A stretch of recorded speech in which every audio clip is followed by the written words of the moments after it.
Thank you for coming. So the work that I'm going to present today is a small part of my dissertation, which is a work in progress. So I would really appreciate any feedback that I can get today. I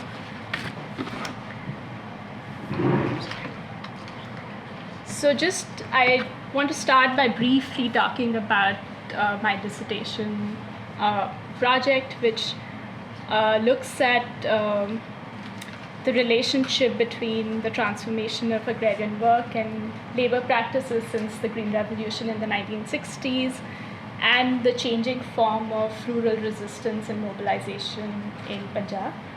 And so I focus on particularly on how technological interventions have shaped the experience of work and particularly the separation of sort of knowledge production from actual labor practices on the ground have changed the way both landless households and also landowning farmers in this region think about work, and also the current agrarian crisis in the region that sort of started in the late 1980s but deepened with post-liberalization in the early 1990s in India.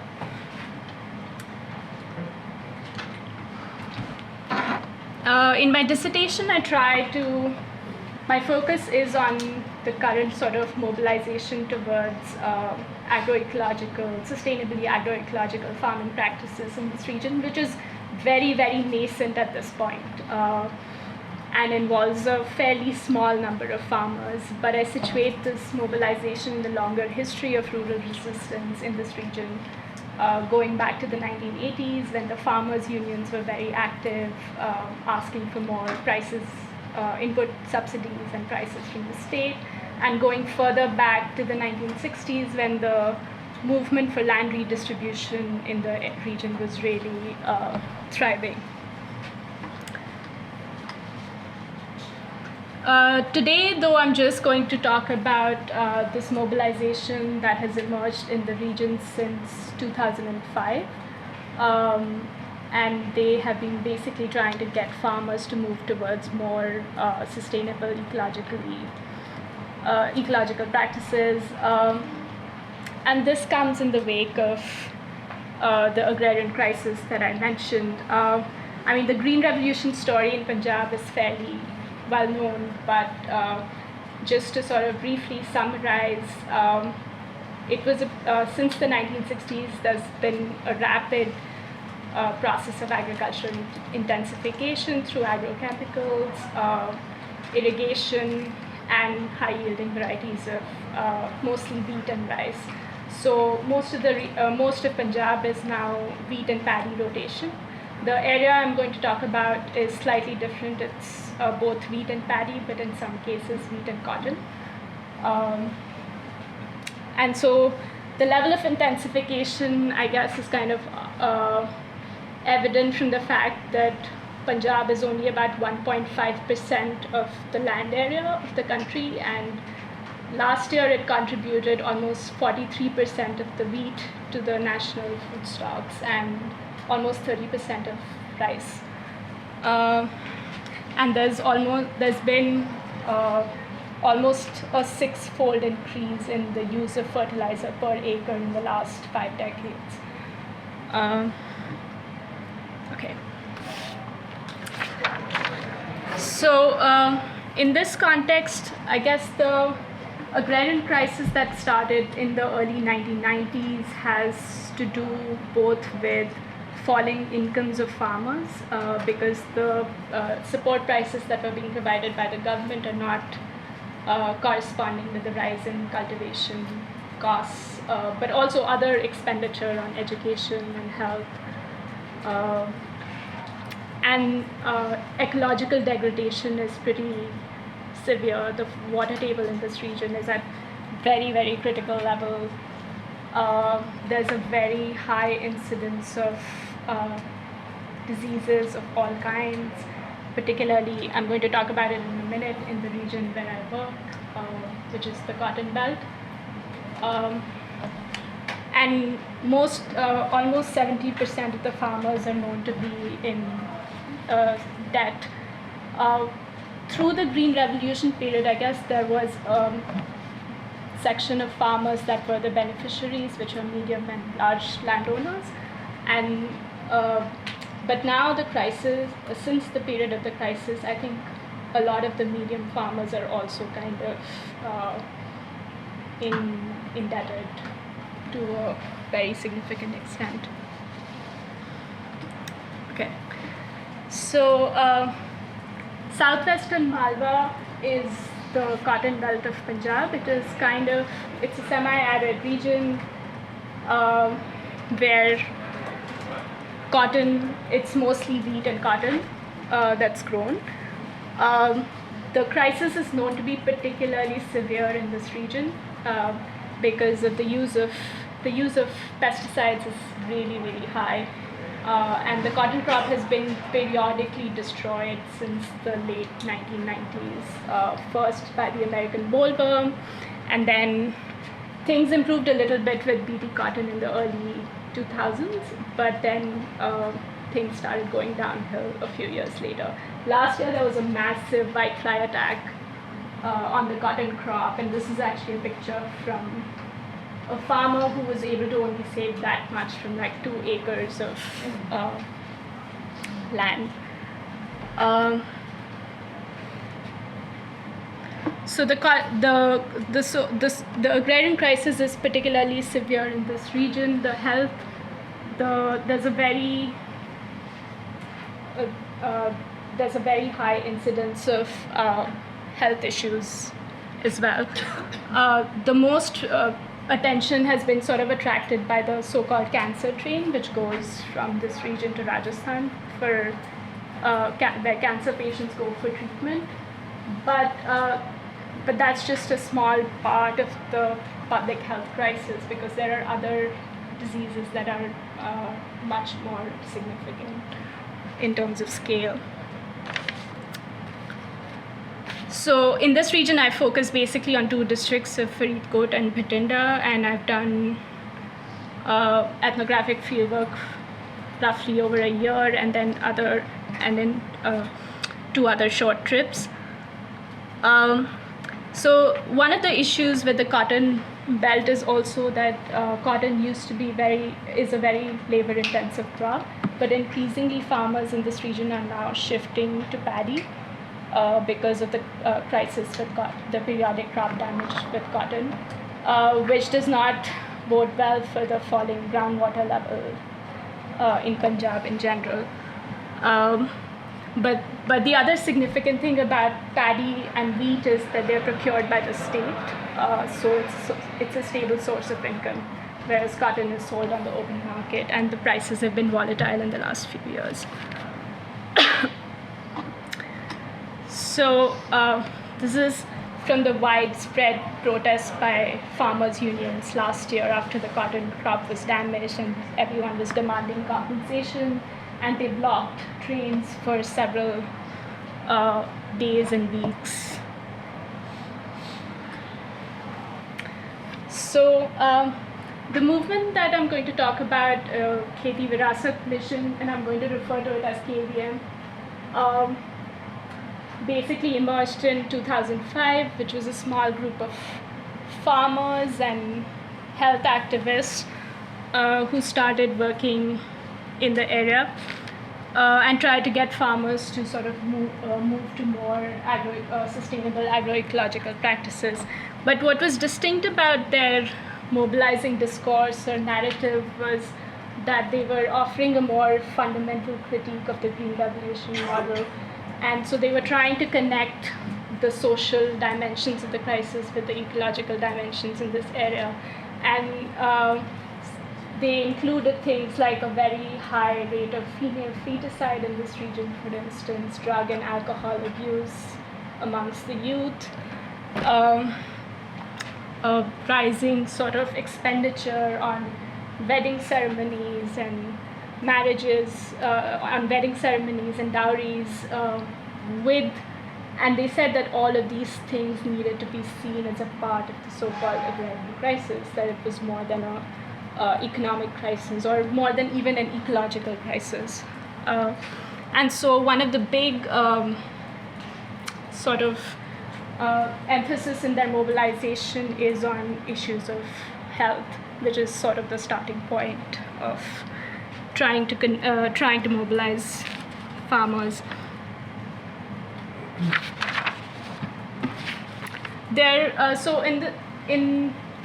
not only critical of the state and the state agricultural university and the extension department of the government for sort of trying to fix the crisis with technological measures, but they're also critical of traditional left movements and the farmers' unions in the area, because they say that in focusing solely on class inequality issues or on in terms of demanding more prices and subsidies from the state, they're framing the crisis in economic terms and not looking at the whole picture. In other words, they sort of frame this as a crisis of socio-ecological reproduction. And this is interesting because through the Green Revolution period, at least, most of the women from landowning families were excluded from the fields. They were still taking care of livestock, etc., within the household, but they were kind of pushed out of the production process in the fields, because manual harvesting of wheat was gone. With cotton, there's still a lot of labor required, so women from landless households still go and work in the fields, but most of the women from landowning households are not to be found in the fields. And there was also a status issue attached to this, which was that as farmers improved their incomes, they sort of withdrew their women from the fields. So this is someone who's from a medium landowning family of about 6 to 7 acres, and she's in her 60s, and she talks about how the expenses have increased exponentially. So the narrative around indebtedness is not just about costs of cultivation, but the other costs of health and education that have increased in rural areas, and the incomes of farmers have not gone up in relation to that. So the expenses have increased exponentially. When men in our families come back from the commission agents at the end of every season, they're on the verge of tears. The entire farming system runs on loans, and the burden of earning money to feed the family falls entirely on one person. And in her interview, she also goes on to talk about how this withdrawal of women from the fields also in this moment of crisis has sort of implications for the way men experience crop damage or their inability to meet expenses and indebtedness as a individualized failure with a sense of shame. And this partly also has to do with the fact that increasingly there's been a shift away from joint cultivation by extended family units to more nuclear households. And then she goes on to say the small farmers are in a tough spot. We cannot work on other people's fields or do other petty wage work, so cash is always scarce and saving money is important. And this goes back to the issue of status, which in some ways is putting landowning, small and marginal, and even medium farming families, like she says, in a really tough spot, because there's a shame associated with going and working on someone else's fields, or going into construction work or taking up other kinds of petty wage labor. And this is something that's been highlighted in work by Ranjana Padhi and A.R. Vasavi in India, people who've worked on farmer suicides in particular, as one of the many reasons that explain such stark. So, like I said earlier, cotton was really central to this part, but it was also very central to women's lives. They were a part of harvesting. They would often weave cloth at home, etc. And with the increasing shift towards paddy in this region, women are being sort of taken out of farming completely because wheat is mostly mechanized. Paddy only requires labor during transplanting, which is mostly done by landless labor. Paddy, interestingly, also happens to be a completely alien crop to Punjab, which was only introduced during the Green Revolution, so no one even consumes it. Most people didn't even know how to transplant paddy, so it had to be done by labor from outside. Yeah. Is paddy rice? Yeah. Okay. Sorry. Just wondering.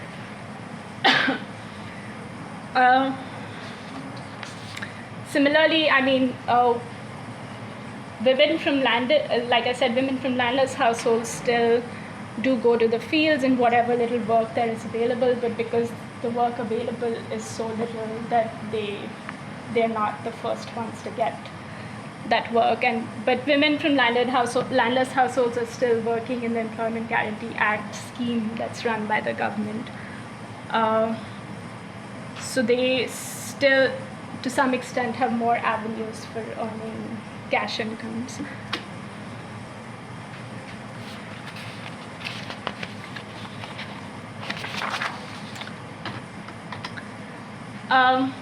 So going back to the issue of framing by KVM of socio-ecological reproduction crisis does not really translate easily into mobilization strategies on the ground because their narrative is sort of broad, and when they go into village meetings, they talk about health issues and how all of the big picture of how all the drug abuse, etc., is related to a materialist, consumerist culture that was also spurred by the Green Revolution.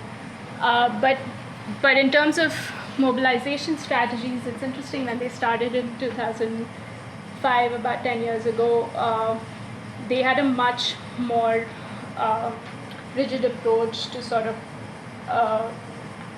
agroecological farming, in the sense that they were trying to get farmers to convert to natural farming, revive biodiversity in terms of crops. But over the years, they realized that it wasn't working, that they were not able to get as many farmers to come to associate with the movement. So over the 10 years, there's been a shift in their mobilization strategies, which are now geared more towards basically getting farmers to reduce the amount of fertilizer and pesticides they use in the fields. And also the second prominent strategy is trying to get them to grow organic food just for home consumption, and that's mostly vegetables and wheat, which is where they target women specifically, but I'll come back to that in a little bit.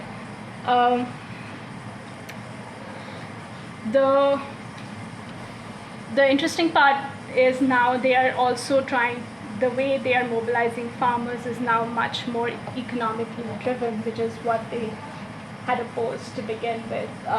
But they're realizing that it works better, but also especially in terms of diversification, it's really hard to get people to move away from wheat and paddy because of the way the procurement system is set up. And in a moment of crisis, when people are in debt, that's kind of the most stable form of income that you can get. This is also interesting because diversification has been on the agenda of sort of the institutional agencies for a long time as well.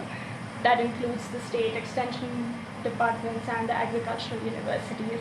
But they also, at the end, basically say that until the minimum support pricing policy is not changed and the government doesn't start procuring additional crops apart from rice and wheat, no one's going to diversify.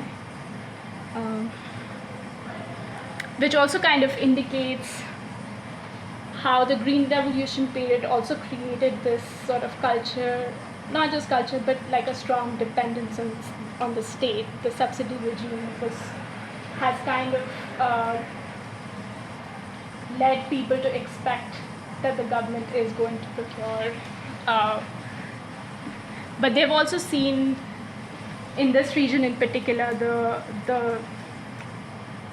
the way the cotton market has worked has also sort of made people more risk averse, or made people unwilling to shift to other crops, because they've seen that in the case of cotton, they've had to sort of suffer tremendous losses.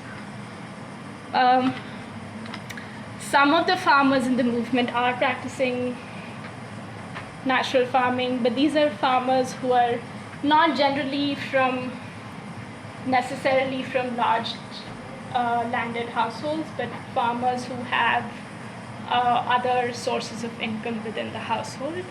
Also, most of them are elderly farmers who have some sense of how things worked before the Green Revolution, and they've seen a different way of farming. In most cases, the motivation for shifting is either been a case of cancer or other health issues within the family, or the destruction of the cotton crop in the 80s and the 90s, when people actually used all kinds of cocktails of pesticides and nothing basically worked.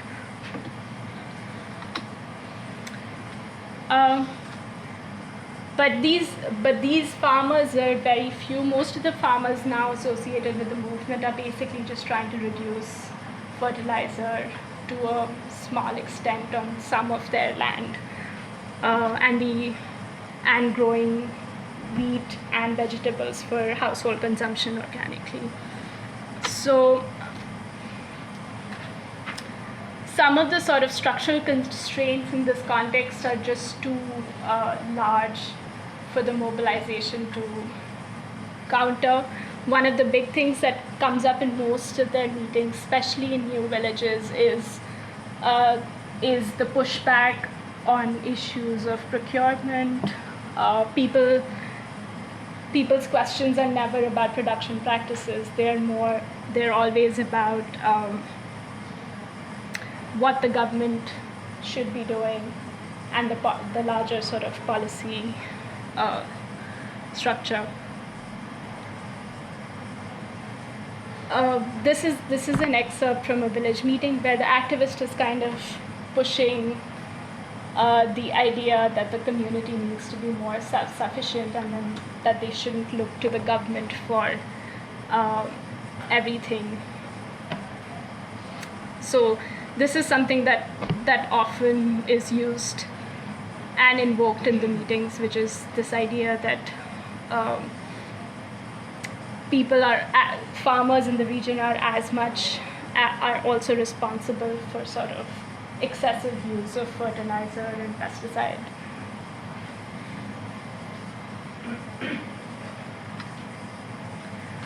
The other big issue, particularly in terms of land ownership, has been that more and more small and medium farmers are actually leasing out land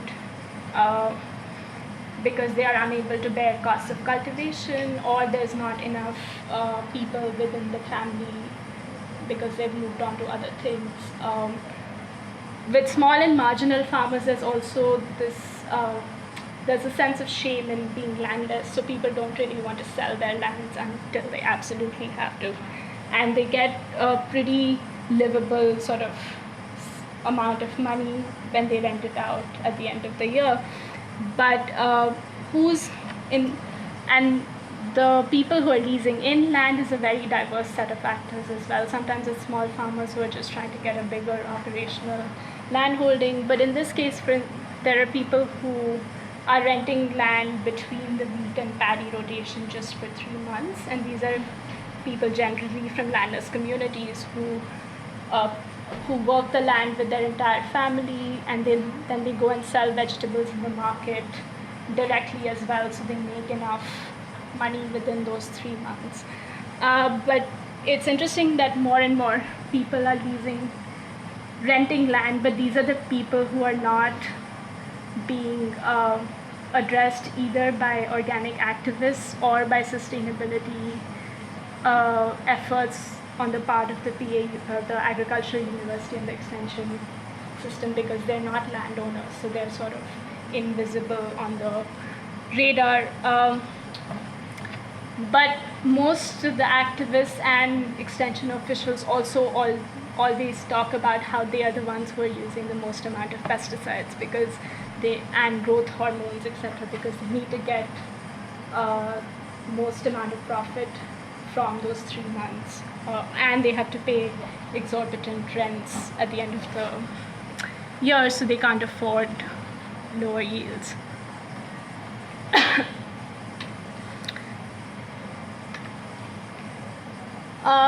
So moving on to the second part of their mobilization strategy, which has more to do with growing food for household consumption and organic vegetables and wheat.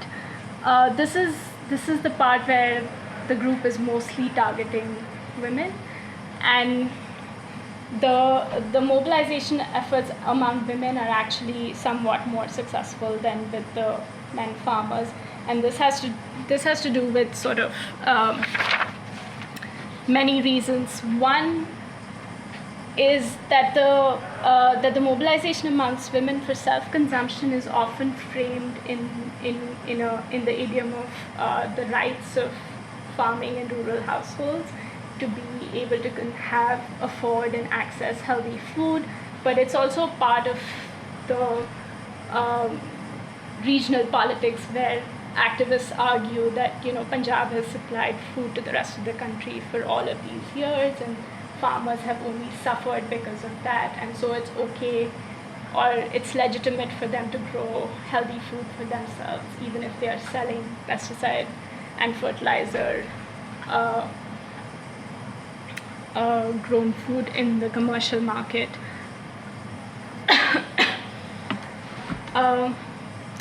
The mobilization amongst women is also partly successful because for many of the women, they are not working in the fields, and so for them this is not an alternative way of farming. This is they're not unlearning their ways of farming with fertilizer and pesticide. And also the older women who also tend to be more active have had experiences of working in the fields in their younger years. But the interesting thing about the mobilization with women is also that this is the only way that the activists are reaching out to landless households. Because when they grow vegetables, it's generally inside the household yard, and more and more landless women are actually getting involved with this process. For them, it's having the control over the production process, being able to save money that they would use to buy vegetables.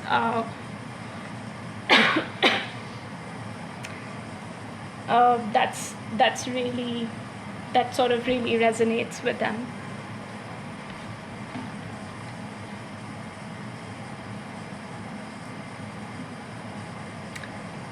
Some of the issues that do come up though with this is often supply of water, whereas canal water and sort of groundwater is almost freely available in Punjab in the fields. In the villages, piped water supply is controlled by the government, and particularly in the summer months, it's a big it can be irregular. Women who go out to work also sometimes don't have time to actually invest in farming.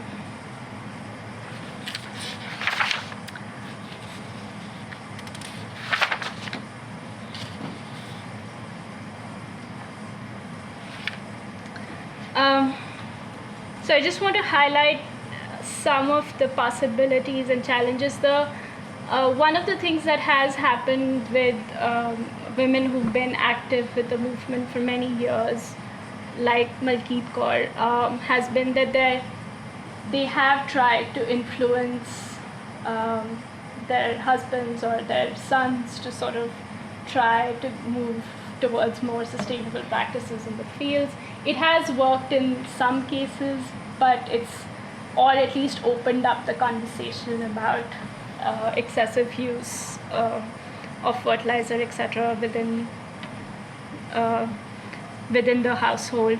But very often, for instance, like she says, that her sons sort of completely dismiss her and they rather listen to other farmers and check on how much fertilizer they're using or what new product they're spraying than do the same.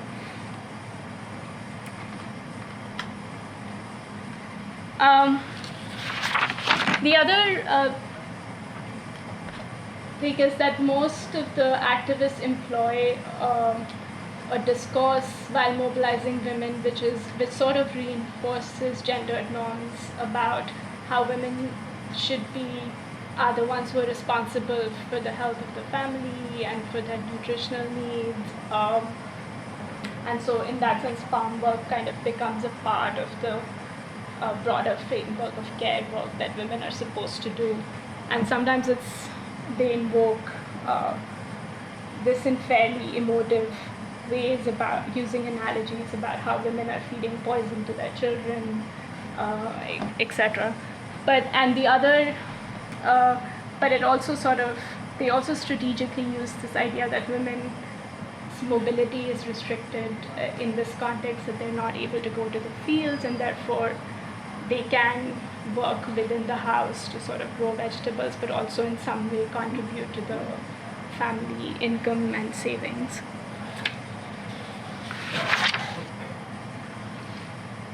And this is a part of the larger framework of this mobilization, which kind of distances itself from local power hierarchies in general, because their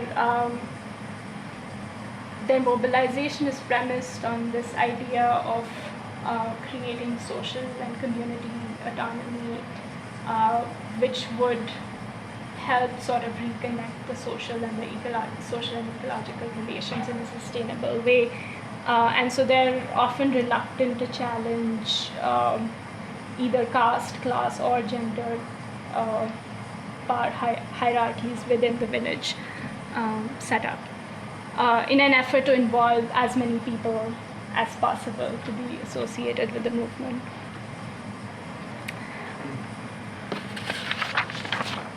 But having said that, I think it's also interesting that it is in the context of the women's mobilization that some of these hierarchies are being challenged, particularly, like I said, with the outreach to the landless households, but also a lot of the activists who work with this group tend to come from landless households who are actually, at least in the first instance, were not activists but were driven by the need to find some source of income within the village.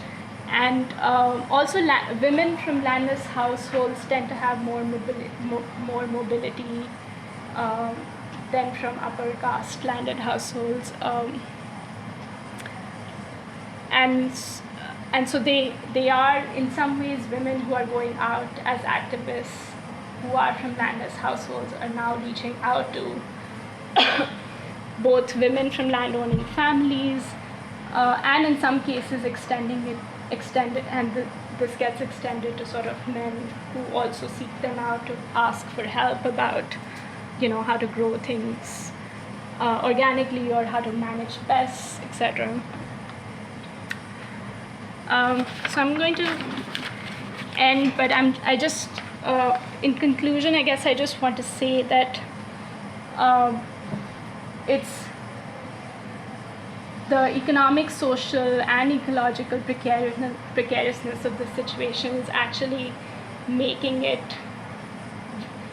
it really difficult to foster an ethic of collective work or, foster farmer-to-farmer exchanges of knowledge or seeds in this context where people who are under severe debt, etc., tend to sort of adopt more individualized strategies to cope with the crisis. And these often, one of the most prominent ones is investing in education of their children, even at the cost of taking sort of really high loans, because the idea is to sort of move them out of farming, or move them out of the village.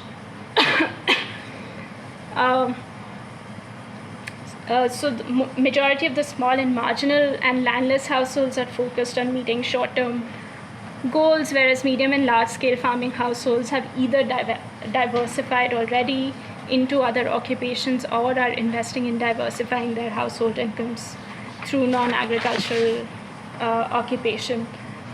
But in contrast to the landless households, who were not only sort of excluded from the whole Green Revolution picture because of mechanization, but they're also being excluded from this move towards sustainability, and not just by the institutional apparatus, but also by organic activists in this case, who basically argue that that they don't have any decision-making power over the kind of choices they can make. So it's not really fruitful or useful to involve them. But the mobilization amongst women sort of offers a glimpse of some of the progressive possibilities, because it's not only providing somewhat limited space for inversion of some social power hierarchies, but also because I think it retains the founding focus of the mobilization on issues of social reproduction, which kind of has gotten lost with their work with the farmers, which is now more driven by an economic logic of trying to reduce costs of cultivation. Okay, so I'm going to end there. Thanks.